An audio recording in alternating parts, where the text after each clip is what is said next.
Welcome back to the What We're Watching podcast. I'm Jenny, and today we're talking about the Cheetah Girls. Yes, finally, we're covering the Cheetah Girls. I have not seen this movie since I was a kid, and I've been itching to rewatch it, but I knew that somewhere down the line we would probably do it for the podcast, so I kind of waited just to get like a fresh impression. And honestly, worth the rewatch, guys. This movie was requested by you, so thank you. I also know that it's a favorite Disney Channel original movie for a lot of you guys, so I'm super excited to get into it today. I watched this movie so much as a kid, and this was one of those times where when I rewatched it, I recognized so many lines of dialogue and I knew all the songs, and I was like, oh yeah, okay. I've definitely watched this a fair amount growing up, and I have a feeling that a lot of you would feel the same way, especially as we get into the recap. I bet it'll spark your memory if you haven't seen it in a long time. Something I was not necessarily expecting was the outfits in this movie. I just remember them being so cool. The Cheetah Girls had the best clothes. I was so into it as a kid, and watching it now, it is so 2000s, and it is iconic, don't get me wrong. We've got Aqua wearing these long skirts with cowboy boots. And we have Dorinda always wearing these striped long sleeve arm warmer things. You know what I'm talking about. Dorinda kind of reminds me of Hilary Duff in Cadet Kelly. Those outfits are kind of the same to me. All of the layers and what they were wearing was so Disney Channel at the time.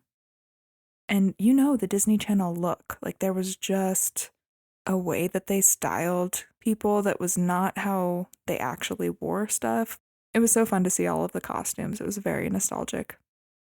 And I know I just jumped right in, but if you haven't been tuning into the podcast, I am solo this week. It's because Megan is on maternity leave. Thank you so much for sticking around while it's just me. I know it's kind of weird when a podcast that you listen to that's normally 2 people goes down to 1 for a little while, but I really appreciate you being here. If you've been enjoying the podcast, please consider leaving a 5-star rating wherever you listen to podcasts. I've said this before, but I think it would be really cool if we surprise Megan with some more reviews while she's gone. She'll come back from maternity leave and she'll be like, wow. Okay, so let's get into the premise of the Cheetah Girls. Let's remind you what this movie is all about. A 4-member teen girl group named the Cheetah Girls go to a Manhattan High School of Performing Arts and try to become the first freshmen to win the talent show in the school's history, where the first prize is time in a recording studio. This movie came out in 2003, and Megan and I talk about this a lot, but 2003 and 2004 seem to be the golden era of these nostalgic movies. Maybe it's just because that's when we were like conscious children, when we have memories of actually watching stuff from this time. But so many iconic things from just this 2-year span. The Cheetah Girls was the first musical Disney Channel original movie. So it came out way before High School Musical. It actually was 3 years before High School Musical. So we love that. It paved the way. It was produced by Deborah Martin Chase, Whitney Houston, and Jacqueline George. And we actually talked about Deborah Martin Chase before on the podcast. She did the Princess Diaries series and also the Sisterhood of the Traveling Pants. And we have episodes on both of those movies, but Deborah Martin Chase also did the 1997 Cinderella starring Brandy. And wow, what a lineup. Those movies are all so iconic, and I feel like really shaped a lot of us. So props to Deborah Martin Chase. You were our childhoods. And yes, when I say Whitney Houston produced this, I do mean the Whitney Houston. She also produced Cinderella and The Princess Diaries with Deborah Martin Chase, so they worked together often. And I just thought that was really cool. This movie is based on the book series that came out in 1999 by Deborah Gregory. There are actually a ton of books in the series. There are at least 16, but possibly more. And I have to know if you guys read the books, because I remember having a book that contained the first 4 Cheetah Girls books, and I loved it so much. And I remember there being a lot of differences too. There were actually supposed to be 5 Cheetah Girls in the movie, because Aqua had a twin in the books. And I actually remember that. I remember reading the books after I had seen the movie, and I was so confused why there was an extra character. But the reason why Disney got rid of the twin is because it was really hard to cast these 2 characters. They just couldn't find the right twin girls. Tia and Tamara Mowry's names were actually brought up, but they were considered to be, quote, too sophisticated for the roles. And I think they were just a little bit older than the other girls, so maybe that's why. But yeah, I never knew why they got rid of the fifth Cheetah Girl, and that's why. Although, let's be honest, they didn't even have time to focus on Aqua in this movie. And so I feel like even if they did cast twins, they wouldn't have had time to dedicate to her character. And it's really such a shame because I think with the other three girls, we get a lot more backstory and we know what their home life is like. And then we know absolutely nothing about Aqua. She has no side plot, really, which is such a shame. I don't know if you guys remember that the Cheetah Girls became a real thing. Like, they actually toured together, they had albums, and this was really a first for Disney because, like I said, they didn't have a Disney Channel original movie that had music in it yet. But because the Cheetah Girls movie was so successful, Disney was like, oh, we could make this a real thing and we could make money off of this. And so they formed a real recording group, and it was the same girls minus Raven-Symoné. Raven was actually offered a spot in the Cheetah Girls, but she declined to focus on That's So Raven and her own career. And so the other three girls toured as the Cheetah Girls for a while, and they did really, really well, actually. But then they eventually disbanded. Now, I heard that this was because Adrienne Bailon, who played Chanel, had nude photos that leaked, and Disney was trying to keep its PG image for the Cheetah Girls. I don't really know if this is true. I couldn't confirm it, but I thought that was really sad. And it just sucks because that was a time when leaked nude photos were really held against these poor young stars who were really victims. And I think now more and more we're starting to see it that way, but at the time, definitely not. The Cheetah Girls were Disney's first multi-ethnic girl group, which is so important, and I think it really paved the way for its future Disney Channel original movies to be more diverse. I will say, though, that the movie has faced some criticism because in the book, all of the girls were black, and the movie changed the casting. From what I could tell, a lot of people were like, oh, diversity only matters to you when the whole cast would have been black. And so I totally see where people are coming from with that. Deborah Martin Chase did say that it was really important to her that every girl could see themselves represented in the Cheetah Girls. And I think she really leaned into that message in the movie. Isn't there a line in one of the songs that's like, we all have different spots, but we're all cheetahs, you know? But yeah, I thought all of that was really interesting. Oh, and I did find a really random fact that I thought was just really cute and relatable. Zendaya was obsessed with the Cheetah Girls growing up, and she and her friends created their own version of the Cheetah Girls at school, and they held auditions, and they begged to perform for the grandparents on Grandparents' Day. Relatable. I just think that's so cute. And then it's adorable that she then became a Disney star herself and had her own TV show too, just like Raven. And I think she said Raven was one of her inspirations too. So yeah, very cute. And that being said, we have to talk about Raven-Symoné, who plays Galleria. She's definitely the main character of this movie, I would say. Her birth name is actually Raven-Symoné Christina Pierman. I don't know why I always thought Simone was her last name. She's basically always just gone by her first name, just like Zendaya, coincidentally. Raven is from The Cosby Show, Hangin' with Mr. Cooper, Dr. Dolittle, That's So Raven, of course, the Xenon series. She's the voice of Monique in Kim Possible, and she used to co-host The View. She actually got her start really, really young. She was born in Atlanta and was a model as a baby, and then she started her singing career at age 7. And she was actually the opening act for NSYNC's first tour, which is crazy. I don't know how old she was at the time, but she must have been really young. And I cannot imagine a young girl opening for NSYNC. Crazy. Raven was also in season 2 of The Masked Singer as Black Widow. And this will be a theme, actually, so stay tuned. She was the youngest Black female to have a show named after her with That's So Raven. And I would love to cover That's So Raven one day and get deeper into this, but I do think it's important to mention that she recently came out talking about the body image issues that she faced at Disney. Apparently, her body was heavily edited for That's So Raven, and she ended up getting 2 breast reductions by age 18, and liposuction too, which is just so sad. She said that her first breast reduction was at age 15, and someone told her that she needed it in order to get That's So Raven. And I just feel so sad that that happened to her. I can't imagine. She did say that all of this info is going in her future book.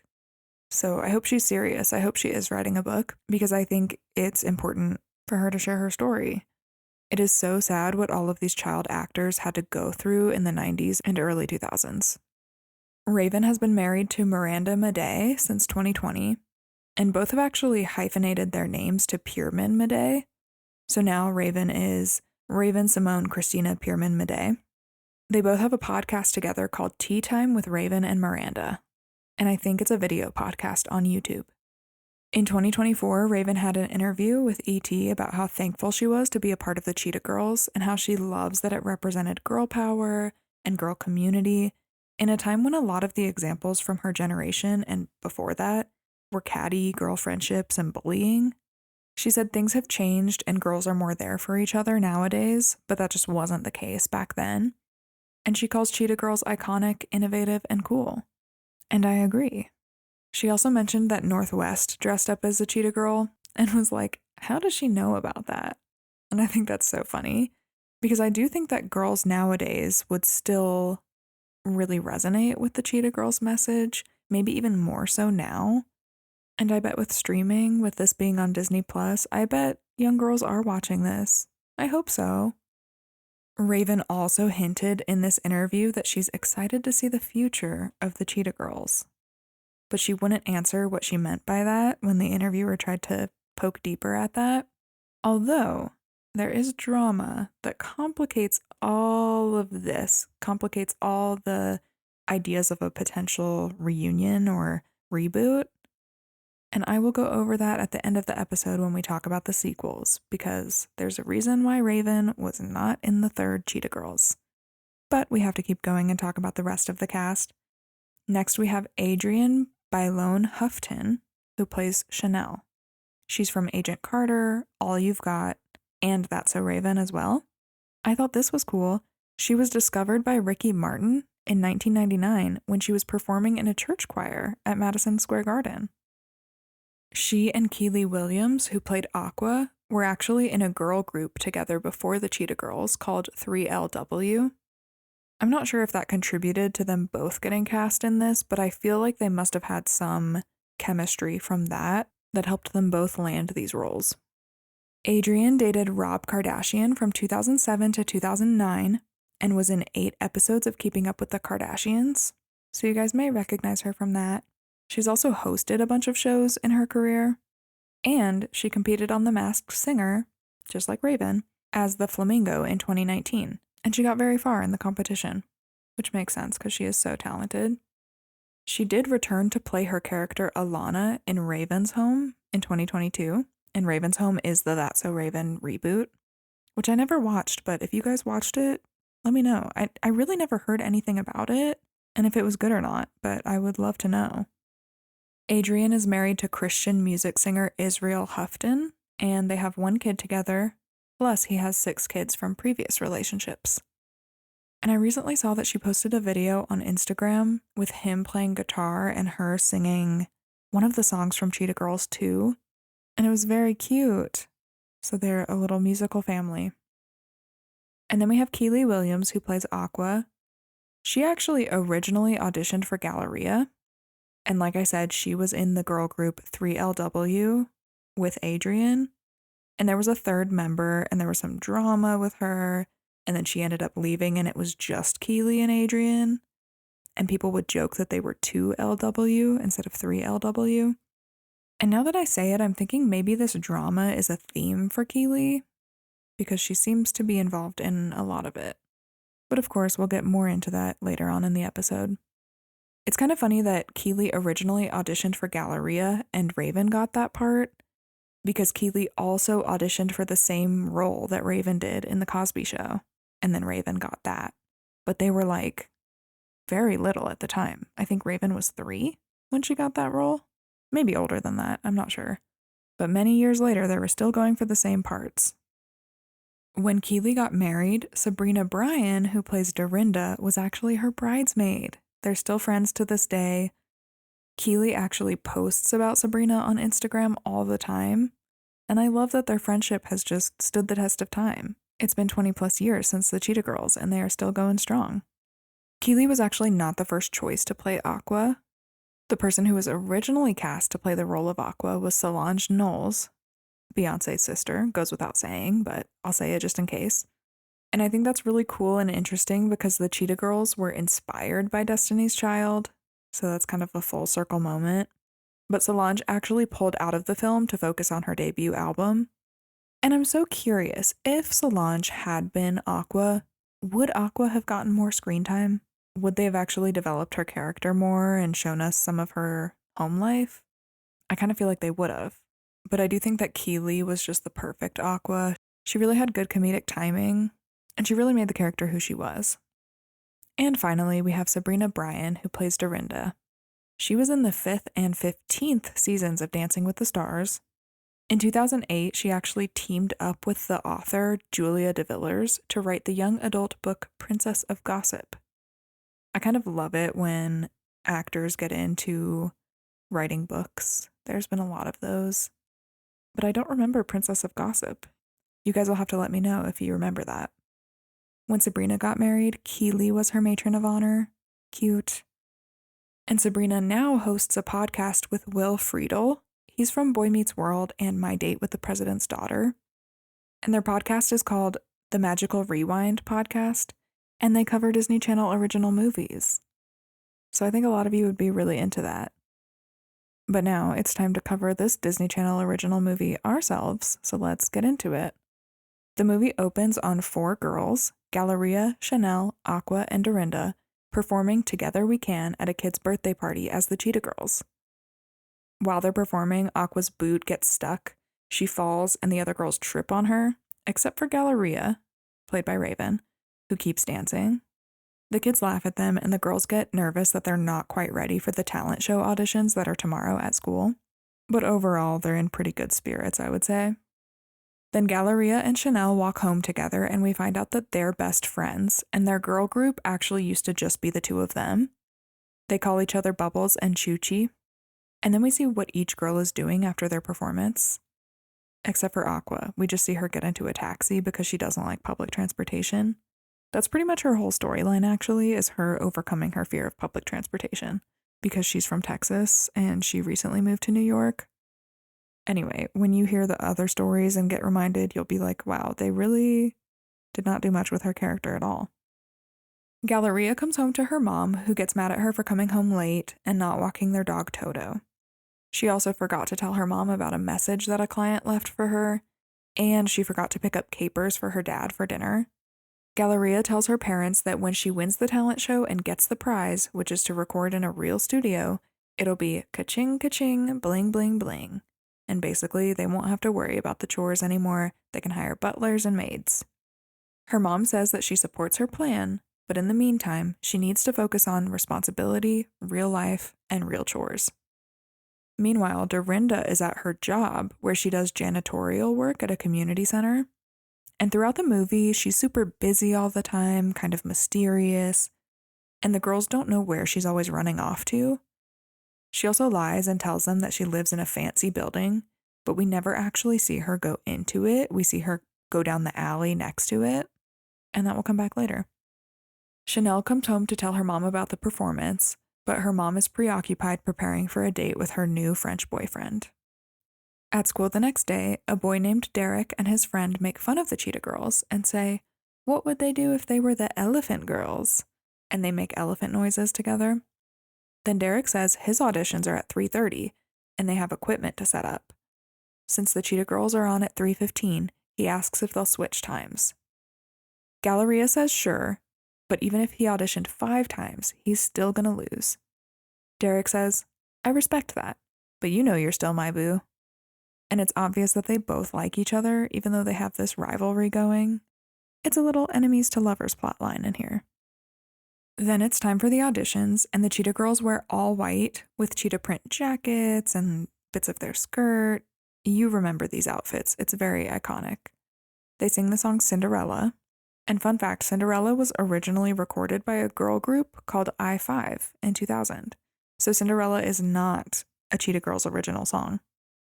I also have to know if you guys have the strong memory of these performances that I do. Every song performed in this movie really took me back, and I remembered a lot of the frames and the girls coming up to the camera and dancing and singing.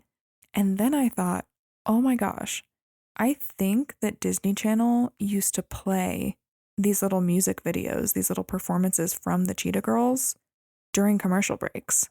And that's why I know these scenes so well. You guys will have to let me know if that sounds right to you. I am not a musically inclined person, so there's no way that I would remember these parts of the movie more significantly than the plot of the movie, if you know what I mean. Unless Disney was just playing these music videos on repeat. After this audition, Drinka, the school's art teacher and talent show judge, tears up at their performance, and she says she sees herself in the girls. She says, "Galleria, when I look at you, I see a biracial, hip-hoppin' version of me. And Chanel, when I look at you, honey, I see a hot, Latin, spicy version of me. And Aqua, when I look at you, I see myself as if I was from the sassy South. And Dorinda, when I see you as if I was..." And then Dorinda gets sassy and says, "If you were what? Go ahead and say it. Everyone else does. Dorinda's like me if I was shrimpy and white." Drinka says, "If I was able to dance." Then she tells the girls that they're in. She says she'll work with them to help them practice for the talent show. And then a man named Jackal Johnson comes in and says, "Or maybe I'll work with them." Jackal used to go to the same school, and I believe he won the talent show when he was there, and he's now famous. He says that he's looking to sign the next big thing, and he thinks that the next big thing might have spots. The girls freak out, and Galleria introduces herself as the founder and songwriter of the Cheetah Girls, which is not appreciated by the other girls, obviously. Galleria's mom, Dorothea, is there, and she initially says no to the girls having a meeting with Jackal, but then Galleria's dad encourages Dorothea to let her have the meeting. Chanel's mom tells her that she's considering having them move to Paris to live with her boyfriend, and Chanel freaks out. At school the next day, everyone's heard about the Cheetah Girls catching Jackal's attention. Derek tries to downplay it and says that he met another famous musician and they exchanged ideas. But we find out that Derek actually gave him a sugar packet at a coffee shop, and so he's just lying to try and sound cool. When he leaves, Galleria says maybe one of the most memorable lines of this movie: "If he can't respect my art, he can't have my heart." Wow, such wisdom for a young girl. Then she tells the girls that they need to start acting like stars if they want to be famous. She tells Aqua that she can't chew with her mouth open or keep hot sauce in her purse anymore. On the day of the meeting with Jackal, Galleria and her mom are actually late to the meeting because of New York traffic. So she and her mom actually end up getting out of their taxi and running to the meeting. And Galleria shows up to the meeting without realizing that she's stepped in dog poop, which is so embarrassing for her. When she gets back from cleaning her shoe in the bathroom, Jackal says that the deal is already done. He says he was sold when Aqua pulled out a bottle of Hot Papa hot sauce, the same sauce that Galleria told her not to carry around with her anymore. Jackal wants them to record a demo on Saturday, but that's the day of the talent show. Without asking any of the other girls first, Galleria says that they'll be there. And obviously the girls don't like this because they've been prepping so hard for the talent show. Galleria starts acting like a diva at school, and everyone gets really tired of her, including the other Cheetah Girls. Flyers have been posted around the school that say, "Sick of Cheetah? Click on chompcheetah.com. Chanel tries to stick up for Galleria with Aqua and Dorinda, but they tell her that she needs to have a talk with Galleria about her behavior, because Chanel is her closest friend, so they think that coming from her, Galleria might actually listen. Then during rehearsals, Galleria is rude to Drinka, the art teacher, about the talent show. Then she gives Dorinda outfit inspiration for the next time they meet with Jackal because she's tired of Dorinda wearing the same torn up clothes all the time, which is obviously really offensive to Dorinda. Later on, Dorinda is dancing at the center where she works, and her talent is noticed by a choreographer, and he offers her a paid role touring over the summer with his dance crew. But he says her parents need to sign a contract, and him saying her parents makes her pause, so we know something is up here. Then Chanel overhears a voicemail from a realtor about putting their apartment on the market, and she answers the phone and tells the realtor that no one's moving out. Chanel feels really neglected by her mom and takes advantage of having her mom's credit card to go on a shopping spree. After her little shopping spree, she goes to Dorinda's apartment building to see her, but the doorman says that no one named Dorinda Thomas lives there. When Chanel describes Dorinda, he knows who she's talking about, and he tells her to go take the alley around back to the superintendent's apartment. Chanel rings the doorbell and finds out that Dorinda lives there. There are all of these other kids who live there, and the woman who opens the door is Black, and Dorinda calls her mom. So Chanel thinks that Dorinda is coming out as Black to Chanel, and Dorinda has to tell her no, she's a foster child who lives with 10 other kids, and the woman who answered the door is her foster mom, but is the closest thing that she's ever had to a real mom. And Dorinda and Chanel cry together, and they just have a really good friend moment here. Chanel then gives Dorinda a cheetah jacket that she bought, because Dorinda can't afford new clothes for the Cheetah Girls. Then Dorinda tells her about the offer that she got to be in the dance crew, but it means that she wouldn't be able to be in the Cheetah Girls. I learned that the author of the Cheetah Girls, Deborah Gregory, grew up in foster care, and so I think that really informed Dorinda's character for her. And I just thought that was really important to note here. After all of this, Chanel and Galleria have a sleepover, and Galleria shows her the CD cover that she's been working on, and her photo is in the center and it's larger than everyone else's. And when Chanel says something about that, Galleria is like, well, I wrote all the songs. Chanel finally tells Galleria that she's not fun to be around anymore, and the other girls are upset with her. Then Chanel tells her how she just found out that Dorinda is a foster child.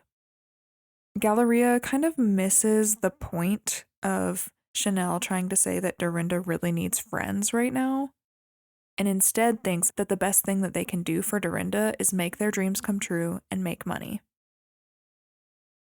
At the next meeting with Jackal Johnson, Jackal reveals that a marketing team has developed a new image for the group. They'll have to wear animal masks and lip sync. Galleria is like, whoa, we don't lip sync. And then the girls perform Girl Power for Jackal. But then Jackal plays the song that he wants them to sing, and it's super lame. And Galleria is horrified and says that the group refuses the offer. And she says this without consulting the group first, just like she's done this whole movie. The other girls decide to stay because they're done with her attitude and with her making decisions for them. So Galleria leaves by herself, and the other girls tell Jackal that they need some time to think about the deal. Galleria comes home crying and says, "Mom, can you please not say I told you so?" And her mom just holds her, and it's a sweet moment. Dorinda decides that she's going to go on tour with the dance crew, and then Chanel arrives home, and her mom says that her credit card was declined because of Chanel's shopping spree. Chanel says that she did it because when her mom's boyfriend came into the picture, it was like her dreams didn't matter anymore. But then she breaks down after thinking about how grateful she is to have her mom after what she's seen that Dorinda has been through. It's another sweet moment, although I don't think we get any resolution about whether or not they're going to move to Paris. Maybe I missed that. If I did, let me know. But basically in this scene, Chanel is like, even if we have to move to Paris, thank you so much for including me as part of your dreams, Mom. So it was kind of sweet. Galleria's parents convince her that she has to let the people she loves make their own choices. And then she goes and she sings a song that she wrote by herself in the school theater, and Derek comes in and helps her with it.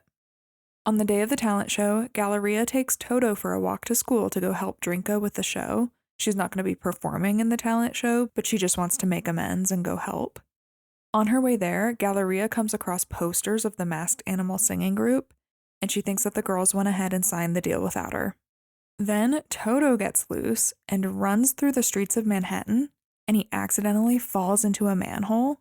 And so the cops get involved, the fire department, I think the SWAT team is even there.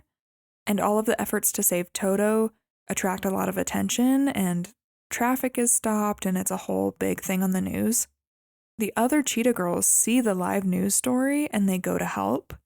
And meanwhile, while the talent show is going on, Derek is rapping the song Come On, which I didn't think I remembered that song, but you guys would remember it if you listened to it. The power goes out in the middle of his performance, and the news plays on the projector, so the whole school sees the news and they leave the talent show to go help. And when they get there, Galleria apologizes to Drinka for how she acted earlier. The Cheetah Girls start singing Together We Can, which calms Toto down and helps the fire department rescue him safely. This whole plotline is so wild. And you guys know that I love to look up Letterboxd reviews of movies because they're usually really funny, and I found one that I have to share. This Letterboxd user named Allison said, "No shade or disrespect, but if I was watching this shit at home on the news and a dog fell in a hole and then these teen girls in matching velour tracksuits started doing a whole performance for the huge crowd that had somehow gathered, my thought wouldn't be, oh, they're so talented. I would be like, oh, they planned this. They threw that dog in a hole." It just made me laugh. I don't know how this plotline happened, but it's here, and it's funny.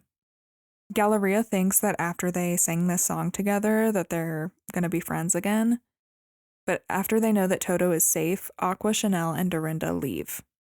Derek tells Galleria that she was right to walk away from Jackal, but she needs to ask herself if it's right to walk away from her friends. This gives her an idea. And so Galleria starts singing Cheetah Sisters in the street as an apology, and the other girls hear her and they come back to sing with her. But now it's this whole production, and it's still on the news, by the way. Derek is playing electric guitar behind them. Even the firefighters and construction workers are doing choreography with them. It is so funny. And then after the song, Galleria and Derek kiss. Looking back on this scene, Raven said, "I think the director was kind of mad at me because I kept eating up the takes because every time Kyle would come kiss me, I would just bawl out laughing. One take, I fell out. I was dying. Kyle was like, 'You don't think I'm cute?' I was like, 'No, it's not you. I just can't take it.'" Honestly, relatable. I feel like if you were a child actor and you were having to kiss on screen, it would be really awkward in front of an entire crew. And some people just laugh when they feel awkward. I definitely do. Later on, Galleria finds out that the girls didn't take the deal with Jackal, and he found some other people to be his masked animal group. Dorinda says she didn't go on tour, and she's holding out for the Cheetah Girls to make it instead. She also introduces her foster mom and her foster siblings to everyone, and Galleria's mom is so cute. She just embraces the foster mom, and she says something like, "Oh, we needed another cheetah mom around here." Then, in the middle of the street, Drinka announces that first prize for the talent show goes to the Cheetah Girls. So they won the prize after all. Jackal Johnson, after seeing their performance on the news, really regrets it, and so he calls and tells them that, but the girls refuse an offer with him, and everyone cheers, and that's the end. What a fun and cute rewatch. This movie meant so much to me as a kid, and I know it meant a lot to a lot of you too, so I hope that you liked it. I do have some more fun facts as promised and some drama.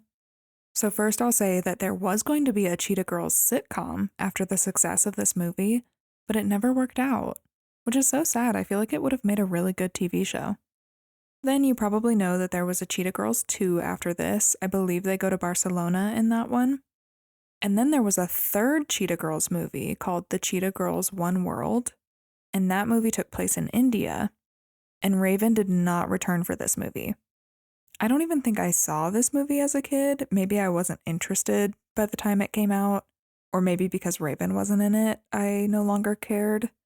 But I did want to know why she said no to this one, because the franchise was so big and popular at the time. It was said that catfights and territorial issues were the reason, along with Raven filming College Road Trip at the time.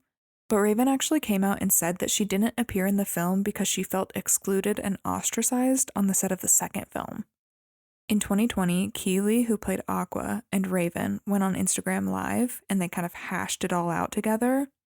Keely said a lot of it was probably because the other three girls had toured together as the Cheetah Girls by the time the second movie rolled around, and remember that Raven was not a part of the music group, the Cheetah Girls, because she was busy with her career. So the other three girls really bonded and got close. And when they came back together for the second movie, I think Raven just kind of felt like she was on the outskirts a little bit of their friendship. Also, if I remember correctly, Raven was a producer on the movie, so she was kind of the girls' boss. So there was a weird power dynamic there where they probably didn't feel like they were on the same level as her. And Keeley did kind of say that she was Raven, like her career was so big and the girls just didn't feel like they matched that. I don't know if there was any bullying or anything involved, but they were so young at the time, and honestly, it makes a lot of sense that Raven felt left out. Keeley and Raven actually hadn't talked one-on-one since the first Cheetah Girls movie, but they both put everything behind them in this call, and I think it turned out being a good moment for Raven. She was really still hurt by this, and being able to talk it out with Keeley helped. It is kind of funny that they did it publicly, but the Instagram Live is on YouTube if you guys want to check it out. I also thought this was really telling. In the call, Raven told Keeley that she needs to reach out to Adrian next. Adrian is who played Chanel. And Keeley basically said, no, why do I have to reach out? She didn't come to my dad's funeral. She didn't call me when he died. I'm not trying to be messy, but no. So in 2020, there was definitely still drama between Keeley and Adrian, and it sounds like Adrian and Raven were always friends, and Sabrina and Keeley were always friends, and there was like a divide between them. All of that to say, I am kind of surprised that there's talk about maybe a Cheetah Girls reboot. Like I said earlier, Raven's kind of hinting at it. I think all of the other girls said that they were open to it. So maybe since that 2020 Instagram Live, they all put it behind them and they're ready to move on. And I know that they all know what an impact the Cheetah Girls movie had on young girls. And so maybe they're just ready to bring it back. I'm all for it. I would love a Cheetah Girls reboot. Actually, I think nowadays they could do a Cheetah Girls with a new cast, and that would be pretty interesting. But all in all, if they could make it happen, I think it would be really sweet to have all four girls back together again and see where they are now. Well, thank you so much for listening to today's episode. I really enjoyed talking about the Cheetah Girls with you. And if you did like it, let me know. You can reach out to What We're Watching Pod on Instagram, or you can even leave comments on Spotify episodes now. And we love hearing from you guys over there too. I'll see you next week. Bye!